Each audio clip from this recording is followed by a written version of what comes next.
자, 아유. 호 143.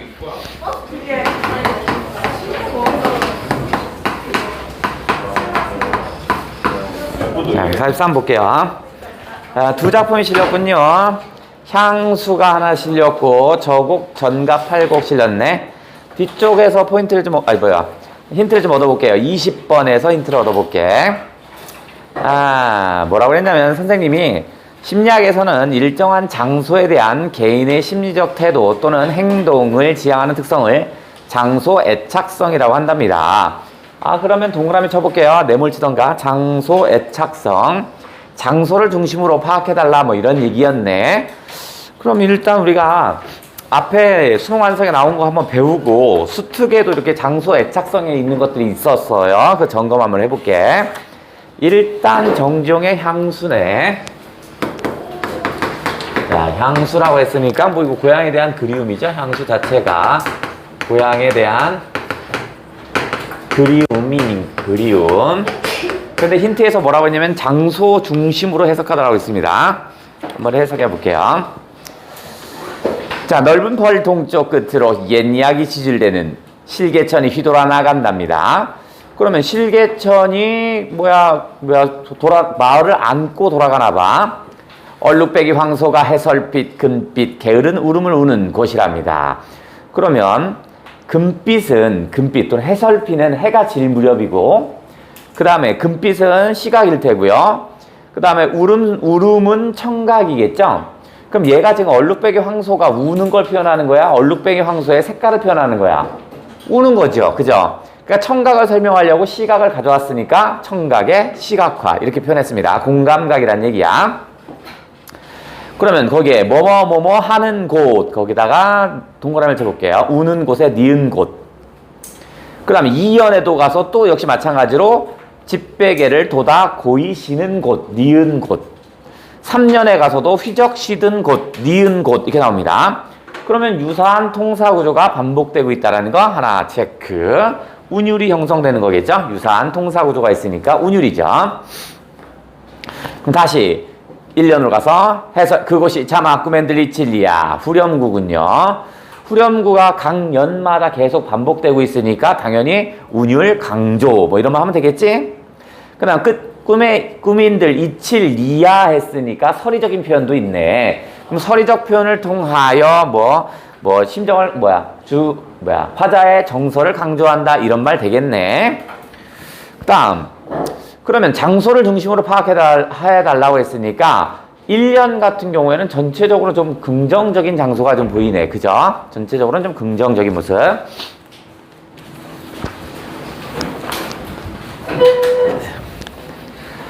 왜냐면 마을에 보시면 실개천이 이렇게 빙 안고 돌아가고 있고 그 다음에 황소가 우는 모습을 봤을 땐 되게 좀 평화로운 모습인가 봐.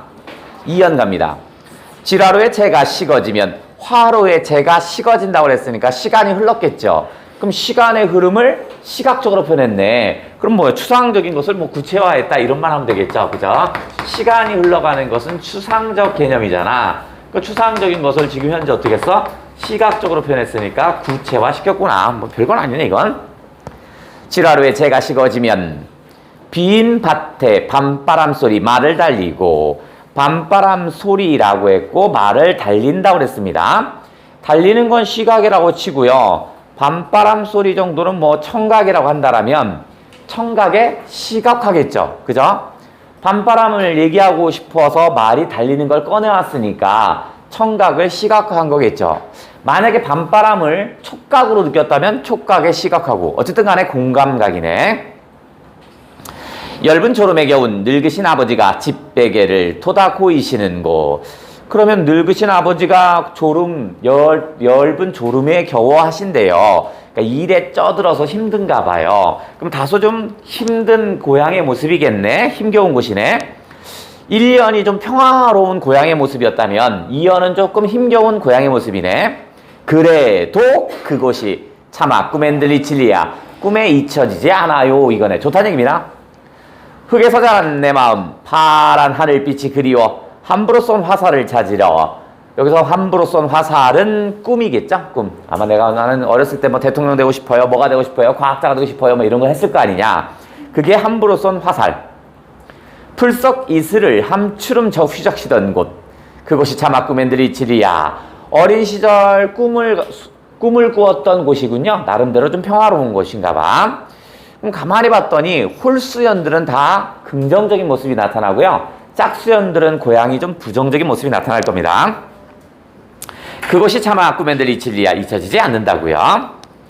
전설바다에 춤추는 밤물결 같은 검은 귀밑머리 날리는 어린 누이와 아무렇지도 않고 예쁠 것도 없는 사철 발벗은 아내가 사철 발벗은 아내라고 했으니까 제대로 입고 있지 못하네. 늘 초라한 복장만 하고 있나 보죠. 가난 때문이네. 여기도 짝수연이죠. 짝수연은 고양이 조금 부정적인 모습이 나타납니다. 따가운 햇살에 등에 지고 이삭을 줍는답니다. 그래도 그곳이 차마 꿈엔들이 진리야 잊혀지지 않아요. 하늘에는 성금별, 듬성듬성 별, 알 수도 없는 모래성으로 발을 옮겼답니다. 이것도 시간이 흘러가는 거죠. 별빛이 있는데 별빛이 다른 곳으로 움직였으니까 시간이 흘렀다는 거 아니야. 그러니까 추상적인 것을 구체화했다는 말도 되고, 서리까마귀 우지짓고 지나가는 초라한 지붕, 흐릿한 지붕에 돌아앉아 도란도란 이야기를 나눈답니다. 그럼 여기도 역시 긍정적이겠네. 그러면 요거를 뭐 큰 어려움은 없네. 상황을 따졌더니 135연, 홀수연은 되게 긍정적입니다. 그래서 그 고양이 어떠냐면 평화롭고 아름다운 고양이 좀 보였어요. 평화롭고 아름다운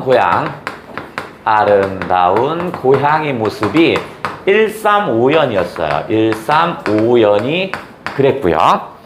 2사연 같은 경우는 나름대로 좀 가난하고요. 힘겨워였어요. 그러면 가난하고 힘겨운 고양이네. 힘겨운 고향의 모습이 2연과 4연입니다. 장소를 중심으로 보라고 했으니까 135연에서의 장소는 좀 긍정적인 느낌이 났고요. 2사연에서의 그 장소는 좀 부정적인 느낌이 났습니다. 그럼에도 불구하고 좀 상반된 이미지지만 그럼에도 불구하고 나는 평화롭고 아름다운 고향이 좋고요. 가난하고 힘겨웠지만 그것이 또 좋답니다. 그러니까 요렇게 두 개가 상반되더라도 고향이 좋다고 그랬죠? 고향에 대한 그리움을 표현한 시가 요놈이었다. 그래. 자, 그러면 이와 같은 것들 한번 정리를 한번 해보자고요. 우리가 배웠던 것들 한번 쭉 꺼내서 확인을 한번 해보자고. 자, 일단 특정 공간, 장소 애착성이라고 했나? 뭐라고 했지 이놈이? 장소 애착성이라고 그랬네.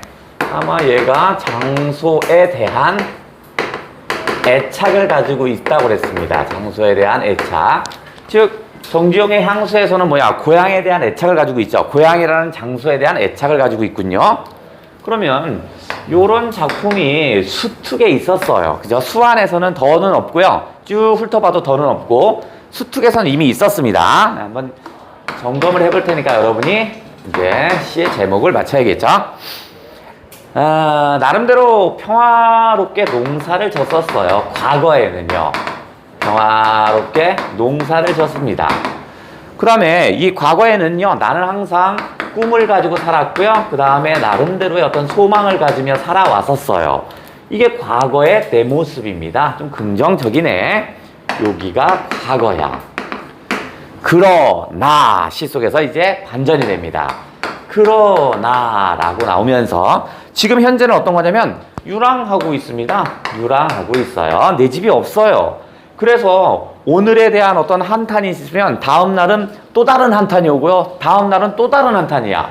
계속 새롭고 새로운 탄식만 늘어갈 뿐입니다. 그 다음에 내 눈앞에서의 어떤 희망은요. 희망은 반짝합니다. 잠깐 있다 없어진 것 같고요. 그 다음에 별빛은요. 저 멀리 있대요. 별빛은 아득하답니다. 아득하답니다. 그러면 어떻게 써요? 과거는 이렇게 행복했는데 현재의 모습은 어때요? 대단히 부정한 거죠. 뭐 요런 걸 우리가 반전됐다고 그랬죠. 그러나 같은 게 반전되는 거죠. 긍정에서 부정으로.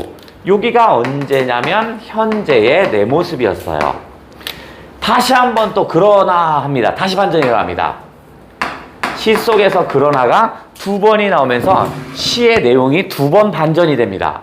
요번에는 반전되니까 부정에서 반전이면 긍정으로 바뀌겠지. 그죠? 자, 아까 얘기로 다시 가서 희망이, 내 삶에 희망이 잠깐 있다 없어졌대. 반짝했대요. 하지만 달리 생각하면 희망은 적지만 있긴 한 거죠. 그죠? 그 다음에 별빛은 아득하다고 그랬는데 저 멀리 있어요. 하지만 없는 건 아니네. 그럼 다시 생각하면 긍정이네. 그래서 나는 어떻게 써? 나는 나아가리라. 어디로? 저 희망과 별빛을 향하여 나아가리라 라고 얘기하면서 미래에 다짐을 하는 그런 내용이겠구나. 이 글의 제목은 뭐였죠? 바라건대 우리. 오케이. 잘한다. 바라건대는 좀 길죠 이거. 우리에게 우리의 보스 되일 땅이 있었다면 또는 있었더면 뭐 상관없습니다. 좀 길다. 여기서 이 보습이 뭐죠? 그죠? 농기구라고 했죠. 그러면 농기구에 될 땅이 있었다면 이 말은 현재 있다 없다? 없다. 그러니까 되찾겠다 이런 얘기였네. 작가는 누구야? 그렇죠. 김소월이죠. 김소월 작품은 되게 그리움이나 이런 것들 얘기하지만 일부에서 이렇게 의지적인 모습도 나타납니다. 요게 하나 있었고, 자, 두 번째 공간에 대한 또는 장소에 대한 애착을 담긴 게 또 있어요. 자, 이번에는 나는 어디로 가냐면 산곡에 갑니다. 산곡. 산곡은 함경도 사투리로 하면 이건 산골짜기입니다. 산골짜기. 산골짜기에 내가 가요. 왜냐면 한겨울을 지내려고, 한겨울을 이겨내려고 산골짜기에 갑니다. 그런데 내가 살고 싶은 건 고란의 집들입니다. 골짜기 안, 그러니까 중심지역인가 봐. 고란의 집에 골짜기 있으면 그 앞에 입구, 그죠? 아주 산속이 아닌 거기서 살고 싶어요. 그런데 거기는요 살 수 있는 집이 없습니다. 왜냐면 사람들이 거기 이미 다 정착해 있어요. 그래서 나는 어디서 또 다른 곳으로 이동해야죠. 요즘식으로 얘기하면 좋은 집들은 다 나갔어요. 그래서 허름한 집을 찾아서 갑니다. 그게 어디냐면 산골짜기 밑에, 그래서 산대 밑까지 이동합니다. 그러니까 뭐랄까 그 집의 어떤 좋고 나쁨의 정도를 따지면 이 고란의 집이 내가 꿈꾸는 곳입니다. 여기에서 머물고 싶은데 여기서 머물지 못하고 일단 나는 어디로 가냐면 산대 밑에서 정착을 해야만 했어요. 자, 여기서 이 산대 밑에 정착을 했는데 나가 뭘 보냐면 함경도는요, 그 꿀벌 농사가 되게 잘 된다고 합니다. 그래서 나는 뭘 보냐면 벌들을 봅니다. 그래서 바지런한 백성들이라고 얘기할 거야. 이 바지런한 백성, 부지런한 얘가 누구냐면 꿀벌들입니다. 꿀벌들의 모습을 내가 관찰을 이렇게 해보니까 얘는 한겨울이 된 거야. 그러니까 그전에는 뭐 어떻게 하냐면 이 벌 농사는 어떻게 하냐면 벌들을 데리고 꽃이 있는 쪽에 갔다가 겨울이 되면 다시 이쪽으로 데려온 거였어. 그러면 벌들의 입장에서는 한겨울은 꽃이라든가 이런 것이 없으니까 어떤 시련이겠죠. 이런 시련이 있을 때 이 벌들은 다 어디에 와서 살아요? 얘들은요 다 제 집, 자기 집에 가더라고요. 이게 일종의 안식처를 찾은 거지. 봄, 여름, 가을 열심히 꿀벌을 생산하다가 이제 겨울이 되니까 제 집으로 돌아와서 편하게 쉬는 모습을 본 거야. 나도 저렇게 했으면 하는 겁니다. 그래서 화자인 나도 쟤네들과 상황이 똑같아요. 지금 현재 한겨울이죠? 똑같이 한겨울인데 저 꿀벌들은 제 집에 가서 사는데 나도 저렇게 살고 싶어요 이겁니다. 어디에 사는 걸 소망할까? 지금은 산대 밑이지만 언젠가는 어디? 고란으로 이동할 거예요 이거네. 그러면 여기가 지금 고란이 이쪽이겠죠. 골짜기 안을 얘기하는 겁니다. 역시 마찬가지로 장소에 대한 애착, 골안에 대한 애착. 이쪽에서는 고향에 대한 애착이었죠. 제목이 뭐야? 그렇죠. 함주 시초 5. 산곡, 함주 시초 5였습니다. 그죠? 누구 거? 백석. 좋아요. 백석. 평가원이 사랑하는 백석. 요게 어디였냐면 현대시 1강 76쪽이래요.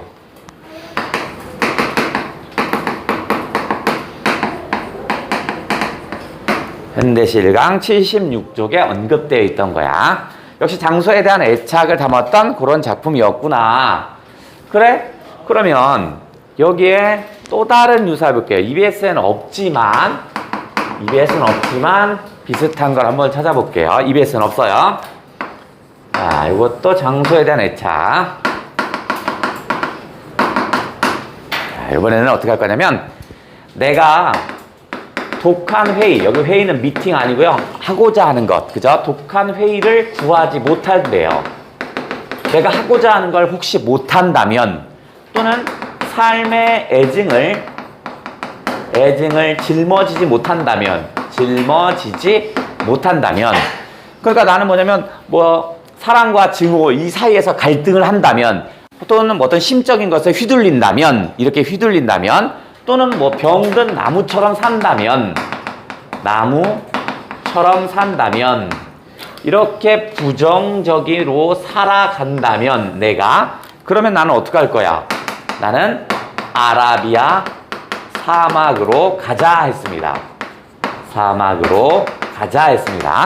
이거는 장소에 대한 애착이라기보다는 내가 이딴 식의 삶을 한다면 절대 고독한 아라비아 사막으로 가겠다는 의지의 표현입니다. 그 말은 독한 회의를 반드시 구할 거고요. 삶의 애증을 나는 짊어질 거고요. 병든 나무처럼 안 살 거야. 이렇게 살면 여기로 가는 거니까. 그러니까 그렇게 살지 않겠다는 얘기입니다. 그러면 내가 어디로 가요? 혹시나 독한 회의를 구하지 못하고 삶의 애증을 짊어지지 못하고 병든 나무처럼 살아서 진짜 아라비아 사막으로 가면 뭐가 있어? 내가 잃어버린 원시의 본연의 자태가 있대요. 이게 있을 거래. 그러니까 나는 어떻게 하겠다는 거야? 이 원시의 본연의 자태를 잃지 않도록 살겠어. 이런 말입니다. 예를 들어 이런 거죠. 내가 국어 1등급 못 맞으면 밥을 안 먹어. 이 얘기는 진짜로 밥을 안 먹겠다는 게 아니라 밥을 안 먹는 상황이 오지 않게 1등급을 맞겠다는 다짐이죠. 이것도 그런 겁니다. 아라비아 사막에 가지 않겠다는 다짐입니다. 그죠? 그럼 어떻게 살 건데? 독한 회의를 구하면서 살 거고요. 삶의 애증을 짊어질 거고요. 병든 나무처럼 살지 않을 거야. 이런 얘기였군요. 제목은 뭐죠? 맞았어. 이제 생명의 서였고요. 누구 거? 유치환이었습니다. 유치환의 생명에서 장소에 대한 애착.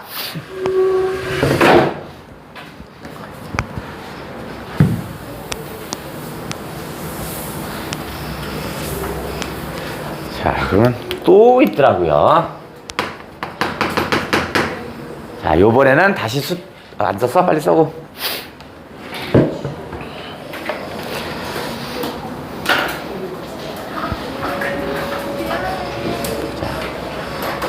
자, 요번에는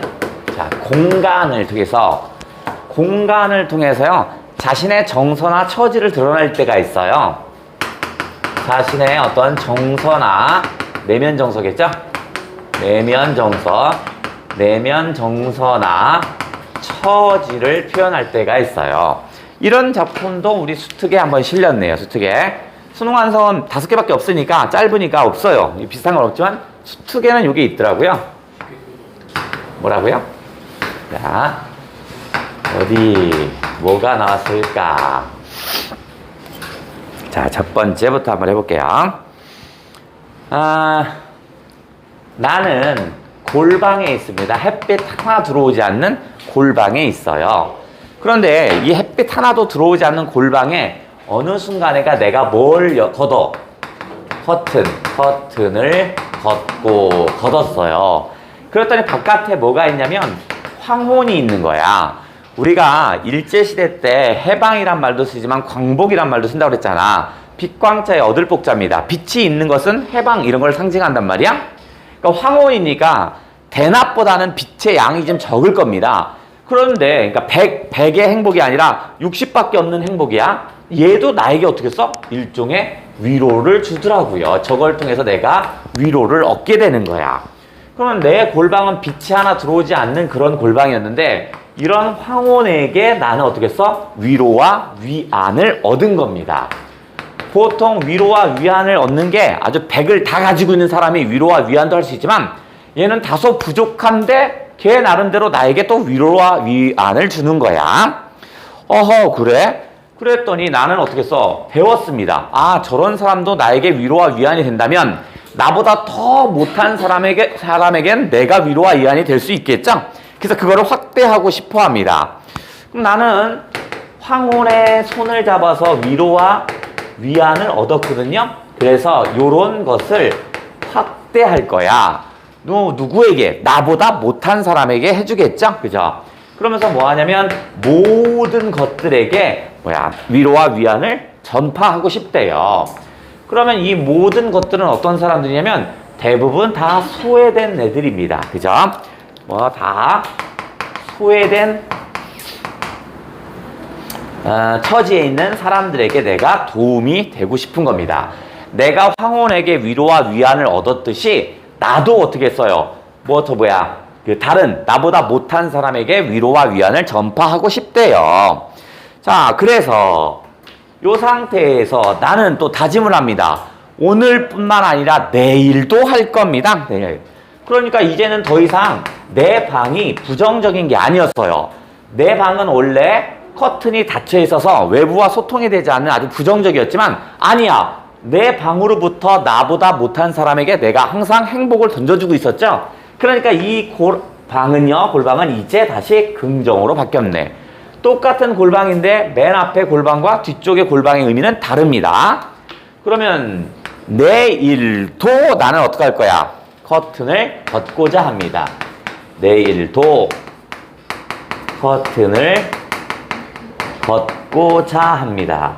그러면 누구를 위해서? 특정한 사람은 나오지 않았지만 지칭을 하진 않았어요. 시에서는 뭐라고 나오냐면 내일도 커튼을 걷고자 해서 끝나요. 지칭을 하지 않지만 여기 뭐겠어요? 다른 어떤 소외 계층들이겠죠? 다른 어떤 소외 계층들이겠지. 구체적으로 나오지 않았지만 충분히 예측은 가능하군요. 이 글의 제목은 뭐지요? 황혼. 누구 거? 이육사. 이육사의 황혼이었습니다.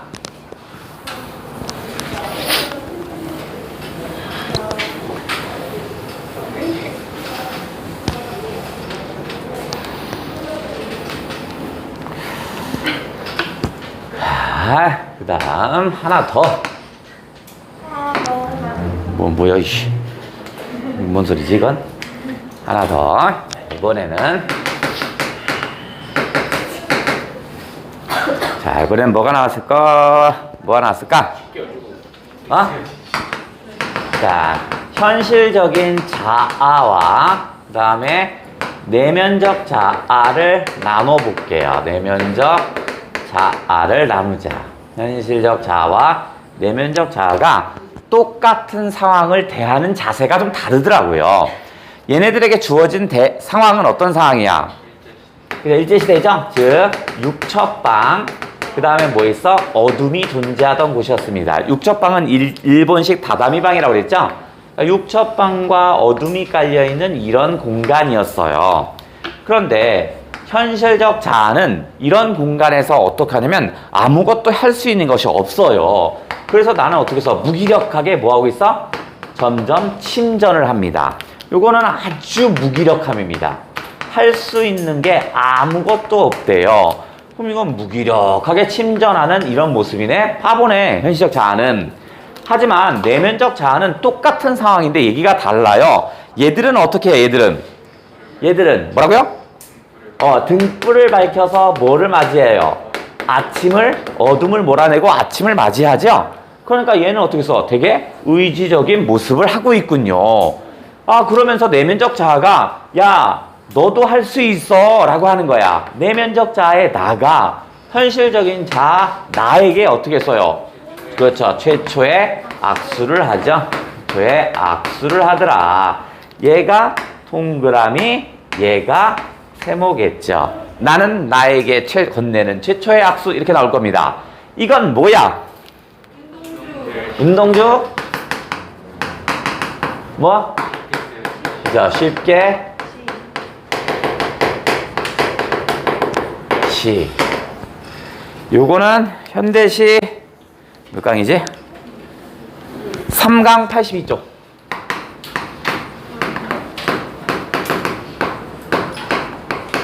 3강 82쪽에 하나 실렸더라고요. 자, 지금 우리는 뭐냐면 특정 공간에 대한 어떤 지향성 뭐 이런 것들을 얘기하고 있습니다. 하나 더 있어요. 그러니까 수특에는 지금 작품이 좀 많이 있는 셈이죠.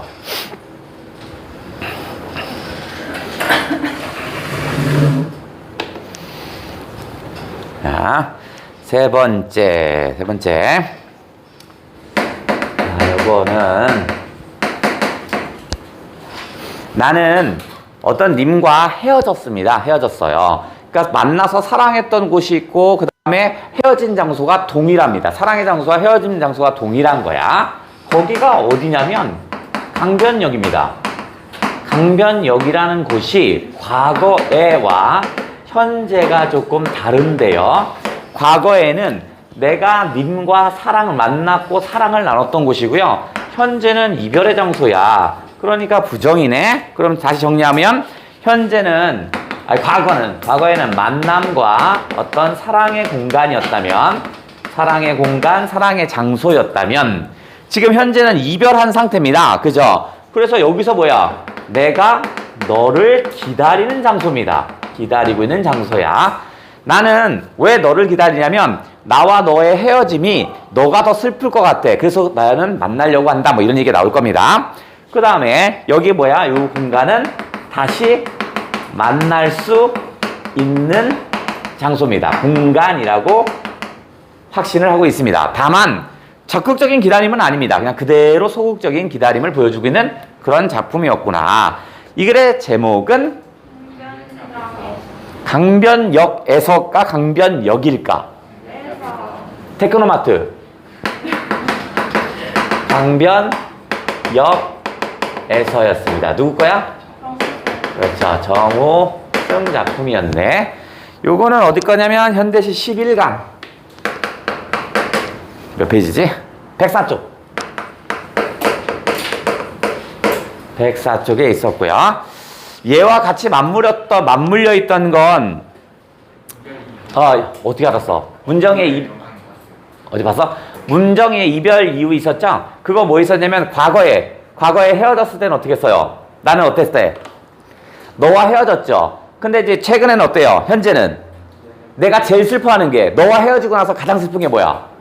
그죠? 나의 일상의 반복이야. 아무렇지도 않은 거야. 헤어졌으면 슬퍼서 밥도 못 먹고 죽을 똥 말똥 해야 되는데 그렇지 않고 똑같이 일상의 반복을 하는 거야. 그래서 나는 그게 너무 가슴이 아파요. 근데 미래에 더 가슴 아픈 일이 있어. 뭐?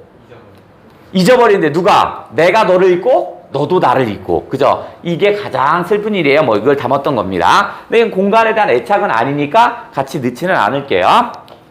자, 그러면 EBS 거 다시 한번 다 점검을 한번 해봤고 다시 앞으로 와서 2휘 1의 저곡 전갑 팔곡 해볼게요.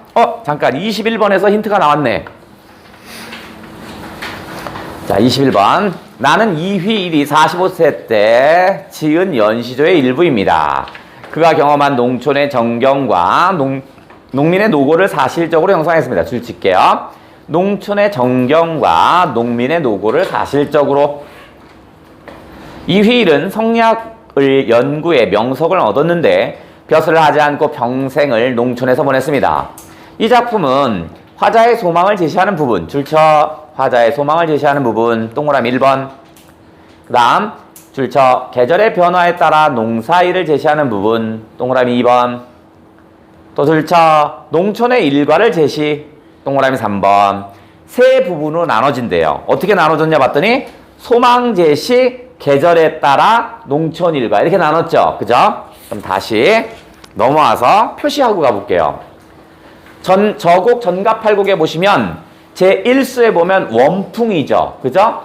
소망을 제시하는 부분이 있었다고 그랬죠. 그러니까 하나 찾았어. 소망을 제시하는 부분이 바로 일수입니다. 일수. 그 다음에 두 번째 동그라미 2는 뭘 썼냐면 계절에 따라 이렇게 얘기했지. 봄, 여름, 가을, 겨울일 거 아니냐. 2수가 봄, 3수 하, 4수 추, 5수가 겨울이겠지. 없지만 그러니까 2수부터 5수까지가 계절에 따른 농사일이겠죠. 두 번째 덩어리. 세 덩어리로 나눠진다 그랬잖아. 소망을 제시하는 부분, 계절에 따른 농사일을 제시하는 부분. 그러니까 2수부터 5수까지. 그 다음에 6수는 그 신자가 있는데 한자는 몰라도 되는데 새벽 신자입니다. 새벽 신자야.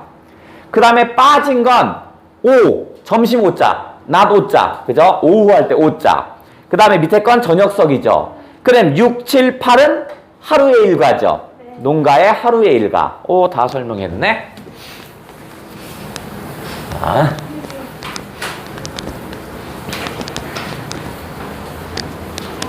자, 이제 해볼게.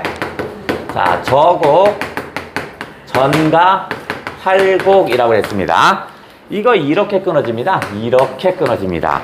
저곡은 지명 이름입니다. 이건 지명이야. 지명. 그러니까 저곡이라는 곳이 이휘일이 있던 곳입니다. 지명 이름이야. 전가니까 농촌이지 뭐야.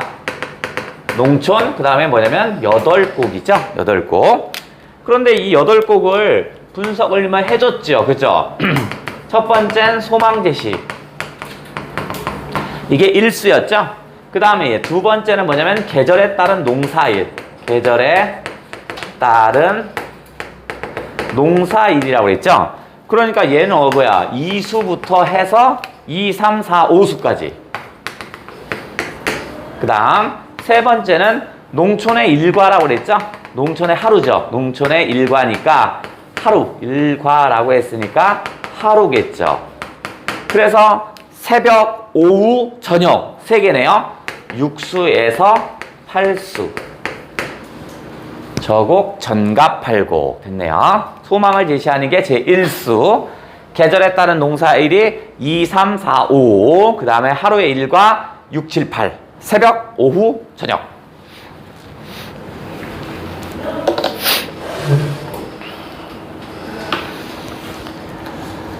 자, 어디 한번 보자. 제1수, 1수. 세상에 버린 몸이, 세상이 자신을 버렸다고 생각하네요. 버린 몸이 견무에 늙어가니, 견무는 밑에 시골이라고 해석을 줬네요. 한자는 몰라도 되는데, 이랑무자의 이랑무자의 밭 견자입니다. 그러니까 그냥 밭이랑 이거야. 견무가 밭이랑이야. 그냥 시골이라고 표현했대요. 그러면 일단 견무에다 동그라미를 천만 쳐볼게요. 내가 있는 곳이 지금 시골이니까. 견무에서 늙어가니 바깥일은 내가 모르고, 바깥일이라면 세상일이겠죠. 세상일. 난 모르고 하는 일이 무슨 일인가. 바깥에서 하는 일이 뭐가 있겠어. 나는 잘 몰라. 이제 관심 없어. 뭐 이런 얘기네.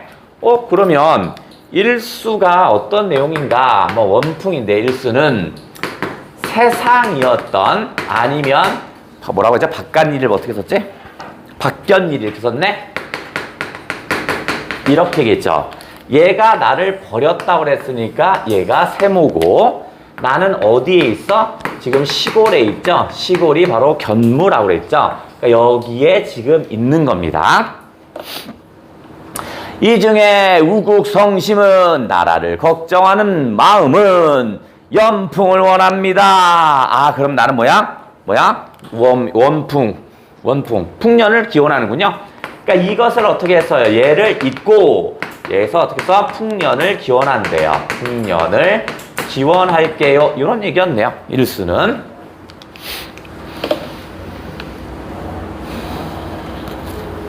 다음 이수. 이수는 봄이네, 봄. 농인이 와서 이르되, 농민이 와서 나에게 말하기를, 이런 말이겠지? 봄이 왔네, 밭에 가세. 뭐냐, 큰 따옴표를 붙인다면 여기 붙겠다. 봄이 왔네, 밭에 가세. 큰 따옴표를 붙인다면 농민의 말을 인용한 거죠. 앞집에서 소보를 잡고 뒷집에서 따보를 내니, 농기구입니다. 소보와 따보는 다 농기구야. 그냥 농기구를 빌려서 두어라 내 집부터 하랴. 남부터 하니 더욱 좋구나. 내 집이 아니라 남의 집부터 하니까 더욱더 좋구나. 이런 얘기인가 봐. 그러면 이수는 농이니까 농민이 어디야 밭에 가자라고 하고 있네. 밭에 가자라고 하네. 누구에게? 화자에게 하고 있죠. 그런데 얘네 둘은 어떻게 써? 자기 논부터 하는 것이 아니라 남의 논부터 하고 있대요. 그럼 우리가 쓰는 거 있잖아. 서로 상부 상조하고 있군요. 직접적으로 상부 상조란 말은 없으니까 그냥 가로는 칠게요. 상부 상조하는 그런 모습이네. 그럼 계절에 따른 농사일이구나. 봄에 모내기 같은 거 하는 거 서로 도와서 하나 봐요. 다음 삼수 여름입니다. 여름날 더운 적에 달궈진 달궈진 땅에 불이로다. 달궈진 땅이 불난 것 같아요. 이런 얘기네. 땅이 뜨거워요. 이 말이네. 달궈진 땅. 밭고랑 매자니 땀이 흘러 땅에 떨어졌습니다. 내가 지금 열심히 일해서 땀방울이 어떻게 해요? 바로 땅에 떨어진 거야. 땀방울이. 어서와. 님립신고 밑에 봤더니 나달 하나하나마다 배어있는 농부의 수고했습니다. 그냥 땀 흘려 일하는 모습 이렇게 해보자. 님립신고는 땀 흘려 일하는 모습 이렇게 해볼게요. 어느 분이 안단 말이고 이렇게 땀 흘려 일하는 걸 누가 알겠어? 일종의 자부심이겠죠. 그죠? 삼수에서는 아마 여름 농사를 짓고 있나 봅니다. 그죠? 근데 되게 뜨거운데도 불구하고 난 일을 하나 봐. 그런데 땅에 어떻게 땀이 줄줄줄 흘렀대요. 그래서 뭐라고 하냐면 님립신고 이렇게 했대요. 근데 이것은 뭐 의미하는 거야? 이건 일종의 자부심이죠. 야, 땀 흘려 일하는 거 정말 괜찮다. 요런 정도겠죠. 자부심의 표현이었습니다. 님립신고는 자부심의 표현입니다. 다음 사수 가을이네. 가을의 곡식을 보니 조음도 좋으시고 좋기도 좋구나. 내 힘에 이룬 것이 내 힘으로 이뤘습니다. 그래서 좋다고요. 먹어도 맛이로구나. 곡식은요 내 힘으로 이뤘기 때문에 맛이 좋아요. 이 밖에 천사만종을 부러워 못하겠느냐. 천사만종 밑에 봤더니 뭐야? 많은 말이 끄는 수레와 많은 녹봉이라고 했죠. 그죠? 그러면 이거야 속세겠군요. 사수에서는요 곡식과 대조되는 게 뭐냐면 천사만종이 대조가 되겠군요. 그런데 곡식은 이거는 되게 긍정적이야. 왜냐면 내 힘에 이룬 것이라 했죠. 그럼 내 힘으로 이룬 것입니다. 힘으로 이룬 것이었어요. 내 힘으로 이뤘다는 건 앞에서 무슨 말이 있었어? 요거 아까 님립신고했다고 그랬죠? 그죠? 그러니까 이 곡식은 나에게 초긍정 상태입니다. 그 다음에 천사만종은 얘가 뭐냐면 부러워하지 않겠다고 했죠? 그러니까 얘는 뭐야? 내가 그리 좋아하는 게 아니네. 얘를 어떻게 하겠다? 부러워하지 않겠대. 부러워하지 않겠대요. 신경 안 쓸 거야. 다음 오수입니다. 오수는 겨울이죠. 빠졌는데요. 겨울에는 뭐 하겠어요? 뭐 농기구라든가 아니면 지붕이라든가 이런 거 막 보수하는 거야. 나오진 않았지만요. 그냥 써볼게요. 초가집을 보수해야 되고요. 농기구 관리를 해줘야 합니다. 이게 겨울에 할 일들이야. 그리고 나서 뭐 하냐면 이제 봄이 오면 일하러 갈 거야. 봄날을 준비할 거야. 뭐 이런 식으로 나옵니다. 봄이 오면 바로 일하러 갈 거야. 봄이 오면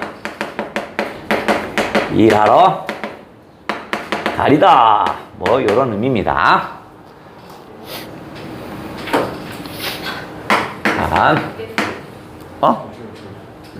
자, 육수는 이제 새벽입니다. 일과야. 자, 요렇게 이수부터 사수까지 얘네들은 뭐냐면 계절에 따른, 그죠? 이건 계절에 따른 농촌의 일이라면 이제는 뭐야? 일과가 나온다고 했죠? 하루의 일과니까 하루야. 새벽부터 나옵니다. 육수가 새벽이야. 그 신자가 새벽 신자입니다. 새벽빛이 나서 백설이 소리 나는구나. 백석은 어떤 새인가 봐요. 그러니까 새벽빛이 나자마자 어떤 새소리가 납니다. 이런 말이야. 새벽빛은 뭐 먼동이 틈이 뭐 이런 말도 있잖아. 일어나거라 아이들아 밥 보러 가자꾸나. 야 빨리 일어나 빨리 가자. 밤사이에 이슬 기운이 얼마나 길었는거 하노라. 이슬이 내렸으니까 작물들이 막 자랐을 거야. 빨리빨리 가자. 뭐 요런 얘기를 담았습니다.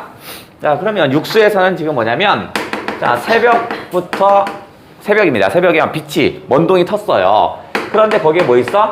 이슬이 내렸어요. 즉 여기서의 이슬은 뭐냐면 농작물이 자라는 어떤 일종의 양분처럼 느껴지나 봐. 농작물이